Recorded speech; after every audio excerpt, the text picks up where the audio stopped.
You're listening to the CyberWire Network, powered by N2K.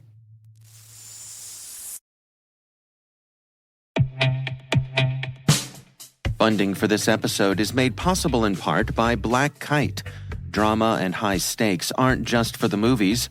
Risk and Reels is a brand new podcast hosted by Black Kite's very own Jeffrey Wheatman, former Gartner analyst and cyber risk expert.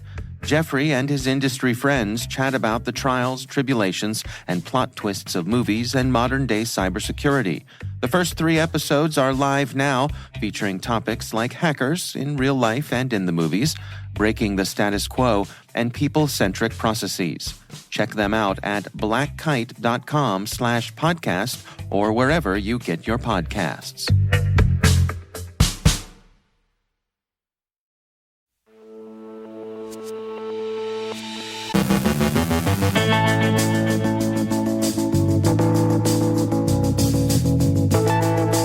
The FBI is investigating incidents on its networks. Frebniis backdoors Microsoft servers. ProxyShell vulnerabilities are used to install a cryptominer. Havoc's post-exploitation framework. Atlassian discloses a breach. German airports sustain a cyber incident. An Aspen Institute report concludes that cyber assistance benefits Ukraine. The U.S. announces Disruptive Technology Strike Force. Robert M. Lee from Dragos on the value of Capture the Flag events. Our guests are Commander Brandon Campbell of U.S. Navy Cyber Defense Operations Command and Captain Steve Correia, Commanding Officer of Naval Network Warfare Command. And CISA releases 15 ICS advisories.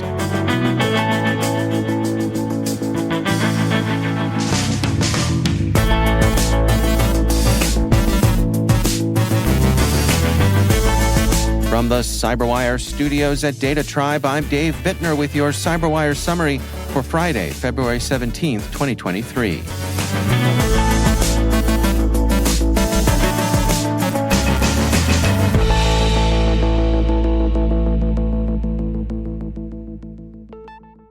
CNN reports that the U.S. FBI has contained and is investigating an incident that affected systems the Bureau uses to investigate child sexual exploitation. The FBI has been tight-lipped, saying only, "This is an isolated incident that has been contained." As this is an ongoing investigation, the FBI does not have further comment to provide at this time. Symantec has spotted a new strain of malware called Frebniis that's being deployed against targets in Taiwan. Frebniis abuses a troubleshooting feature of Microsoft's Internet Information Services to install a backdoor. Symantec explains, the technique used by Frebniis involves injecting malicious code into the memory of a DLL file related to an IIS feature used to troubleshoot and analyze failed web page requests. This allows the malware to stealthily monitor all HTTP requests and recognize specially formatted HTTP requests sent by the attacker, allowing for remote code execution. In order to use this technique, an attacker needs to gain access to the Windows system running the IIS server by some other means. In this particular case, it is unclear how this access was achieved. Symantec adds that Frebniis can be used to proxy commands to systems in a network that aren't accessible from the Internet. The researchers conclude no files or suspicious processes will be running on the system, making Frebniis a relatively unique and rare type of HTTP backdoor seen in the wild. Morphosec is tracking a stealthy malware campaign that's distributing new ProxyShell miner cryptominers.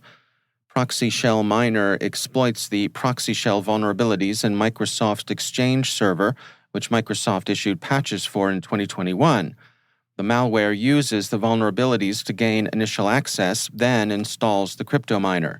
The researchers note that while cryptominers are often viewed as a somewhat benign form of malware, the access gained by attackers can be used to launch more damaging attacks.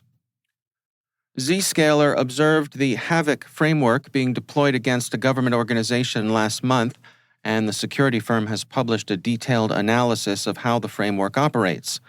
Bleeping Computer says that Among its most interesting capabilities, Havoc is cross-platform, and it bypasses Microsoft Defender on up-to-date Windows 11 devices using sleep obfuscation, return address stack spoofing, and indirect syscalls. It's worth noting that, like Cobalt Strike and other similar tools, Havoc is intended to be used by penetration testers. Like most pen testing tools, however, it can be abused by threat actors. In what appears to be a case of stolen credentials, Atlassian says that unauthorized parties obtained access to sensitive corporate information, including employee records. Cyberscoop reports that the SigSec criminal group claims it's begun leaking the stolen data. The gang said earlier this week, "We are leaking thousands of employee records as well as a few building floor plans. These employee records contain email addresses, phone numbers, names, and lots more." According to Bleeping Computer, the criminals obtained the data via Envoy, a third-party app Atlassian uses to manage its offices. Neither Envoy nor Atlassian were hacked, in the sense of having malware deployed against them, or by having their systems compromised by attackers using technical means. It appears that an Atlassian employee's Envoy credentials were obtained and then used to access the app. Atlassian and Envoy are cooperating on their response to the incident.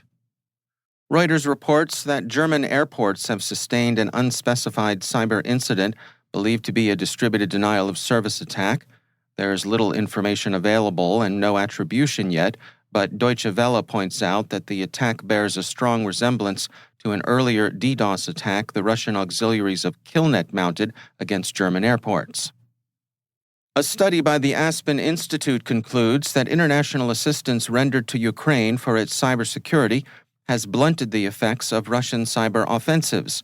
The Institute looked at the record compiled by the Cyber Defense Assistance Collaborative for Ukraine, which has given 4 kinds of assistance: intelligence analysis, support and sharing, licenses, tactical services, and advising. The report says cyber defense assistance in Ukraine is working. The Ukrainian government and Ukrainian critical infrastructure organizations have better defended themselves and achieved higher levels of resiliency due to the efforts of CDAC and many others. The report concludes, however, that CDAC's work is not yet done and that Ukraine will require support through the next phases of Russia's war. U.S. Deputy Attorney General Lisa Monaco yesterday announced the formation of a Disruptive Technology Strike Force, an interagency collaboration between the U.S. Department of Justice and Commerce. Its aim will be to deny hostile governments tactical advantage through the acquisition, use, and abuse of disruptive technology, innovations that are fueling the next generation of military and national security capabilities. Cyberscoop reports that the new strike force is intended as an evolutionary development of the Committee on Foreign Investment in the U.S., the mechanism that's hitherto been used to protect U.S. technology from hostile foreign poaching. The Disruptive Technology Strike Force is expected to bring enforcement out of the brick-and-mortar period in which CFIUS was drafted and into the present age of cyber espionage. CISA yesterday released 15 industrial control system advisories. They cover systems by Siemens, SubIoT, Delta Electronics, and BD Alaris. Operators, check your systems and, as always, apply updates per vendor instructions. And finally, Monday is the U.S. federal holiday of President's Day, and the CyberWire won't be publishing on the 20th. We'll be back as usual on Tuesday. To those of you who also observe the holiday, on behalf of all of us at N2K Networks, enjoy the long weekend. And for those of you who are outside of the U.S., enjoy the regular weekend. We'll see you again on Tuesday.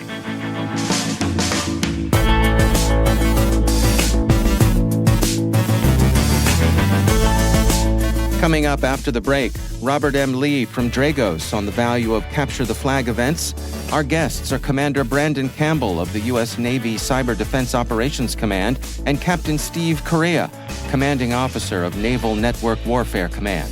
Stay with us.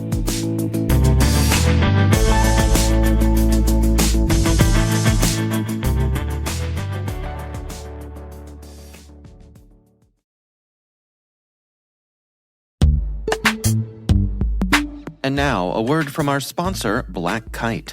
Have you ever felt like sprinkling a few words of wisdom from the Godfather into your cyber strategy? Keep your friends close, but your third-party vendors closer. Or maybe leave the extra budget, take the cannoli. Black Kite's very own godfather of cyber risk, Jeffrey Wheatman, a former Gartner analyst and cyber risk expert, knows firsthand that security teams' day-to-day sometimes contains enough drama to rival the silver screen classics. That's why he's hosting a new podcast powered by Black Kite called Risk and Reels, where he and industry friends chat about all things cinema, cybersecurity, and where they intersect. The first 3 episodes are live now, featuring topics like hackers, real-life ones and ones in the movies, breaking the status quo, and people-centric processes. Check them out at blackkite.com/podcast or wherever you get your podcasts.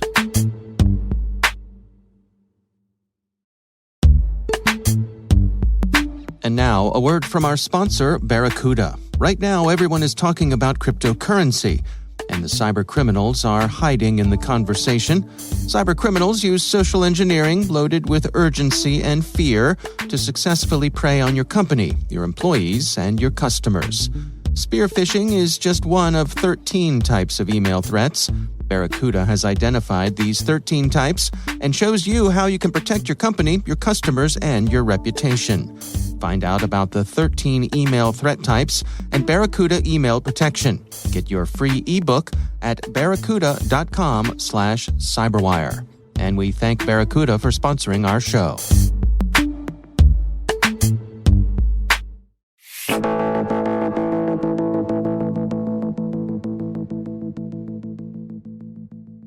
The mission statement of the United States Navy is to recruit, train, equip, and organize to deliver combat-ready naval forces to win conflicts and wars while maintaining security and deterrence through sustained forward presence. In today's world, achieving that mission means the U.S. Navy must maintain a high level of cybersecurity in order to protect its data, networks, and systems from malicious actors. My guests today are 2 distinguished naval officers on the front lines of that critical mission. Commander Brandon Campbell is Operations Director at Navy Cyber Defense Operations Command. Captain Steve Correia is Commanding Officer of Naval Network Warfare Command. Commander Campbell leads off our conversation. Again, I'm the Operations Director at Navy Cyber Defense Operations Command. And essentially, at NCDOC is what we call it. We are chartered and responsible for protecting and defending the Navy's global array of networks across 180 networks, to be exact. And in that responsibility, we protect and defend against malicious cyber activity and advanced persistent threats.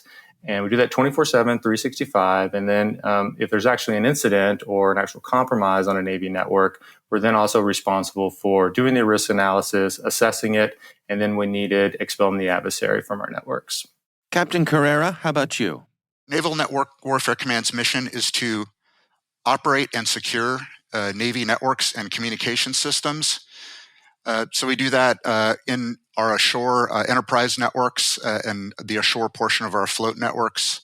And we're also designated under Fleet Cyber Command as the commander of Task Force 1010, which we have tactical control of the command and control communications commands within the Navy.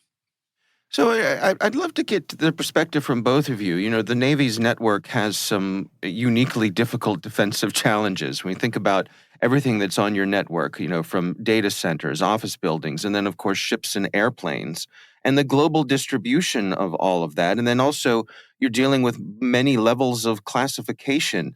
That's a big problem. And how do you come at that? Dave, I'll start first. So that's part of the reason why the Navy's taken a more agile approach, and we've moved to a more zero trust approach, is because of those complexities.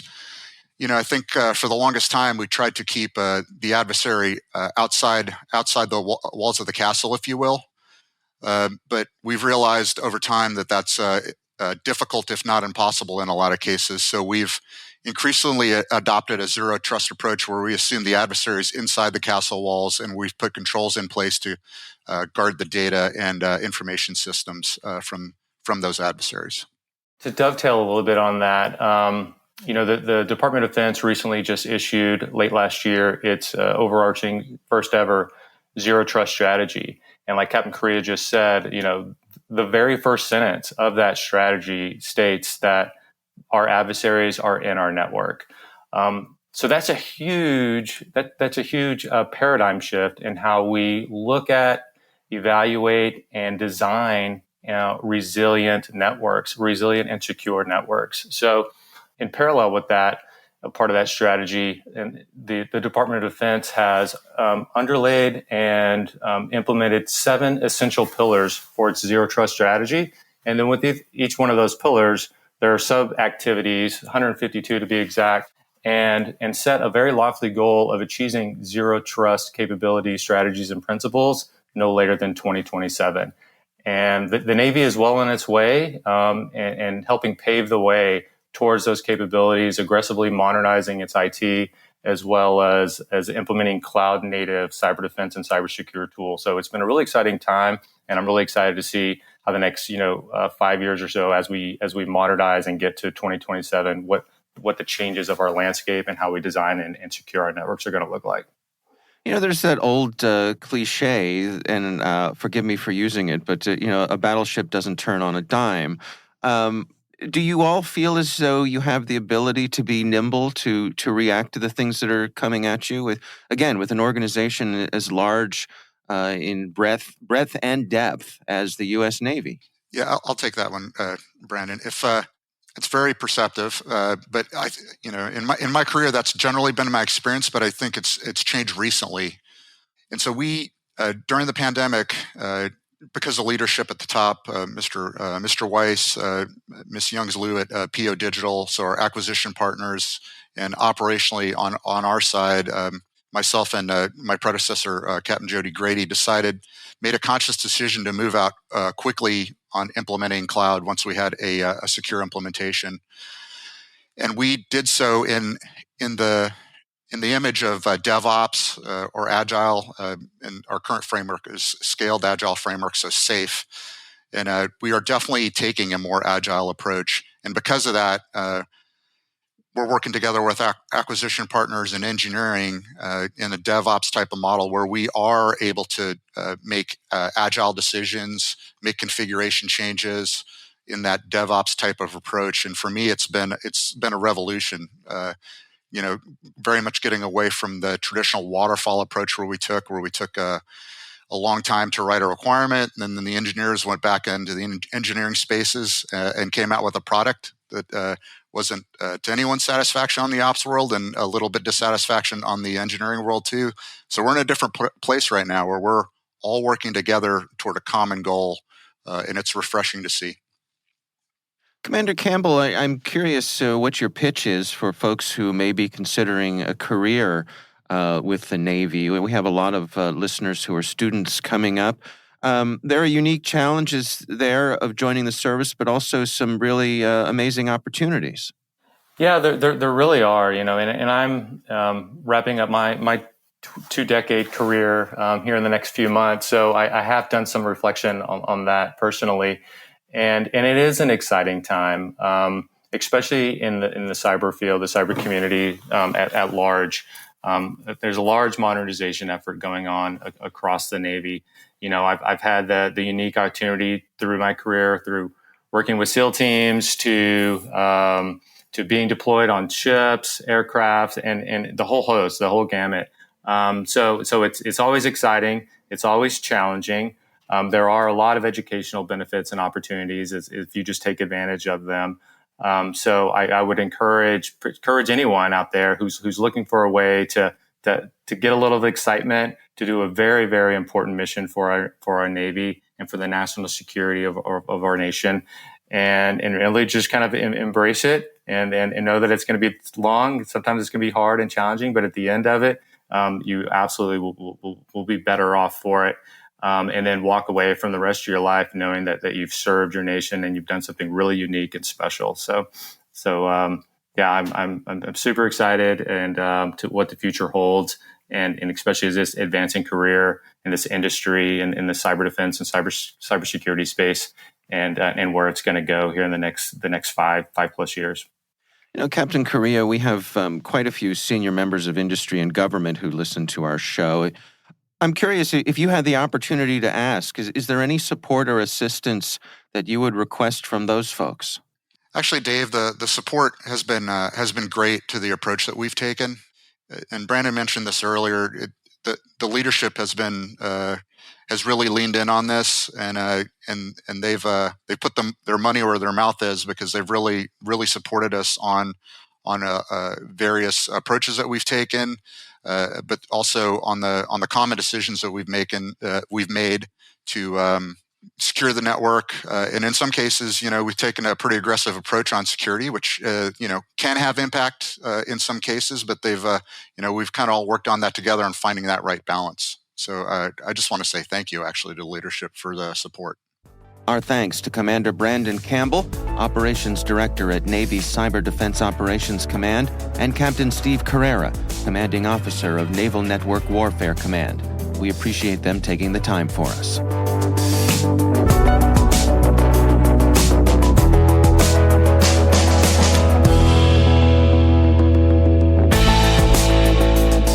We will be publishing an extended special edition of this conversation this coming Monday. Look for it in your CyberWire podcast feed or on our website.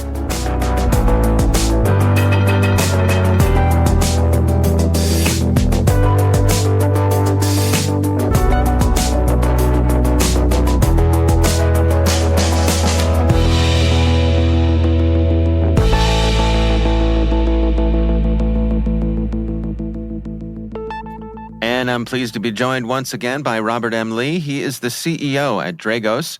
Rob, it's always a pleasure to welcome you back to the show. You and your colleagues there at Dragos had your Dragos Industrial Security Conference back in November of last year, and that included a capture the flag element. And I wanted to touch on that today, why you think that's an important thing to include in an event like the one you held, and what you and the participants get out of it.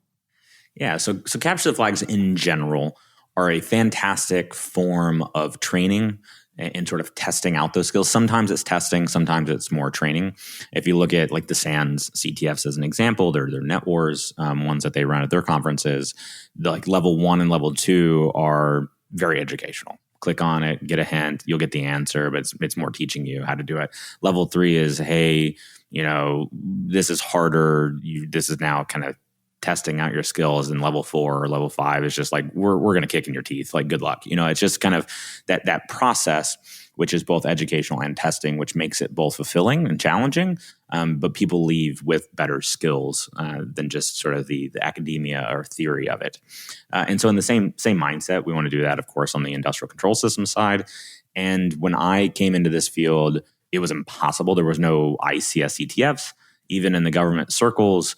For me to get access to industrial networks that were our own, to get access to our own industrial networks was extraordinarily expensive or costly or whatever to be able to go in there and do anything. So it was just inaccessible, which meant it was difficult to bring people in the field because I could lecture to them. We could do PowerPoints. We'd give them a packet capture every now and then of something with like a Raspberry Pi generating Modbus TCP traffic. But that was about it. And that's not very realistic. And so I love the idea of bringing people into the community. Of course, I want Dragos to be successful and live our mission, but the reality is our mission is kind of for naught if we don't build a community around us and sort of raise all boats, if you will. And so we put a lot of effort and time. We've got some phenomenal people on the staff that spend a ton of time making these CTFs. We'll generally run 2 a year, one in combination with the SANS ICS team for their annual summit, and one at our conference, the DISC conference that you mentioned. And it's free. It's accessible. Anybody can access it around the world and online. There's no cost, no like filtering. And we've got millions of dollars worth of control equipment that we've had to buy just for our own testing and QA purposes and so forth for our technology product. And so taking those same ranges, setting up actual industrial environments and emulating adversaries against them and releasing packet captures, logic files, memory images, all that kind of fun stuff is just, I think, very, very helpful to the community. When you can get over 1,000 people at a time signing up and playing, I think that's good validation as well, that people are responding well And what we hope to see is more and more people kind of cross-training into OT security from IT security. And we want to see new people in the field understand that it is accessible and it is a viable career path to go into. From your perspective, what goes into setting up one of these things successfully? I mean, how do you blend the different elements, the different challenges that people are going to face? Yeah, some of them. So first and foremost, you got to have the equipment, right? So I always get folks who are like, oh, I want to emulate this and just do virtual, and like that can work a lot with IT networks. But when you're talking with OT, you really want a physical process to be there. That's what's going to make it a real thing, not just sort of the network protocols. And so we do have real ranges that we set up. So in our office, as an example, one of our offices as an example, we have a Lego city that's like, I think it's like 12 feet by 6 feet. And it's, train and wind turbines and all sorts of real stuff. And there's racks of equipment behind it, monitoring and doing the control of. And another part of the building, we've got a little gas pipeline. Another part of the building, we have a brewery, which is completely just for science and analytics purposes, even though the beer is phenomenal. Yeah. Anyways, so those physical processes then have all the control equipment and networks around them. We have a control engineer on staff that does nothing but maintains all that equipment, as if you're talking about a normal production environment. And then our services and intel team will go through and actually build out the scenarios. Some of them are going to be an emulation of things that we've seen in the past. So emulating Electrum going after Ukraine electric system as an example, or emulating maybe, I think this past year we had an emulation of the Xenotime group going after the Saudi Arabian petrochemical facility using Trisis and trying to modify and blow up the safety system, right? So stuff like that. But then we also have just kind of, oh, that would be neat, or kind of hard challenges, and we release some of the folks in the team just go get creative and come up with interesting things. But none of it's designed to be gotchas. It's not designed on how hard can we make this. I mean, we could crank it up pretty high. It's designed on what skills are realistic that people should have, and can we expose those through the CTF. Now, our CTFs are not hacking. Kind of hacking is an abused word, but like pen test type CTFs. It's not break into the server. It's digital forensics, network security monitoring, kind of like defensive skill sets, log analysis, et cetera. And in that way, it also tends to be pretty unique. There's not many of those out there. There's more now, but there's not as many of those as there are the let me set up some stuff and go hack it. Because I'm going to break into something generally at first sounds sexier. You spend years doing that and you find out the defense is really, really sexy. But that, again, makes it something different for folks, gives them access to equipment and environments they just have no chance of having access to otherwise. And again, hopefully just encouraging people to come to the field. And if not, at least having a better understanding of it. Being an IT security person at a manufacturing company or data center or whatever, having a better understanding of what's happening in those control networks broadens out people's expertise. And even if they're not going to do the OT security work themselves, at least they understand it more now and kind of collaborate better inside their companies. And having this sort of visibility, as you all are able to observe the folks who are participating here, as they're banging away on things and trying to solve these, are there aha moments for you all along the way? Maybe, but we don't really do that. So because it's not them banging away, because we give them the files and the data and everything else, they take it home with them and work on it and submit the answers. So we don't, we as a company strategy in general, we really try not to hold on to people's data or insights or monitor people. And so, we're a giant target if you think about it, from like almost every state actor out there that wants to do industrial probably would like to know what we're working on. And so the last thing I want to do is be holding on to people's data or insights. So we don't really see that. I'm sure there would be aha moments because there's some just really brilliant people and really brilliant talent across the world. But unfortunately, and by design, we don't watch them do it. Okay, interesting. All right. Well, Robert M. Lee, thanks so much for joining us.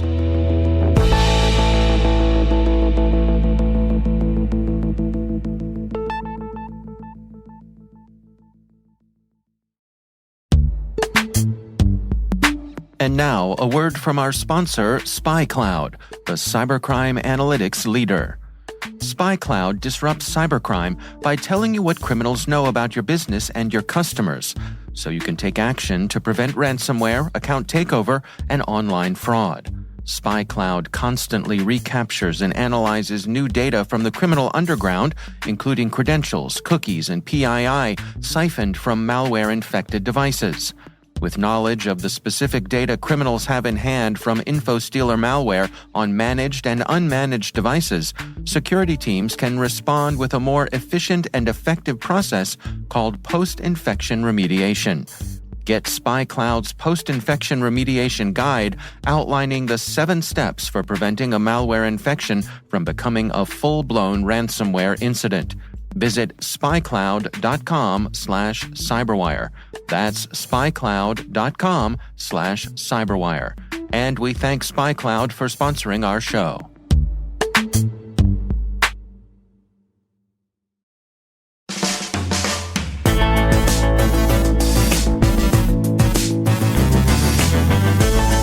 And that's the CyberWire. For links to all of today's stories, check out our daily briefing at thecyberwire.com. Be sure to check out this weekend's Research Saturday and my conversation with Wendy Nather from Cisco. We're discussing their work on cracking the code to security resilience, lessons learned from the latest Cisco Security Outcomes Report. That's Research Saturday. Check it out. The CyberWire podcast is a production of N2K Networks, proudly produced in Maryland out of the startup studios of Data Tribe, where they're co-building the next generation of cybersecurity teams and technologies. Our amazing CyberWire team is Elliot Peltzman, Trey Hester, Brandon Karp, Eliana White, Guru Prakash, Liz Irvin, Rachel Gelfand, Tim Nodar, Joe Kerrigan, Harold Terrio, Maria Vermatzis, Ben Yellen, Nick Valecki, Millie Lardy, Gina Johnson, Bennett Moe, Catherine Murphy, Janine Daly, Jim Hoshite, Chris Russell, John Petrick, Jennifer Iben, Rick Howard, Peter Kilpie, Simone Petrella, and I'm Dave Bittner. Thanks for listening. We'll see you back here next week.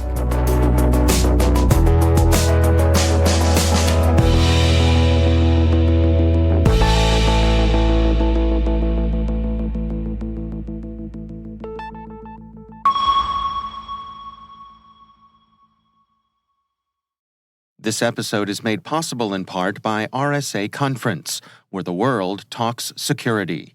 Through global events and year-round content, RSAC connects you to cybersecurity leaders and cutting-edge ideas for a safer, more secure future.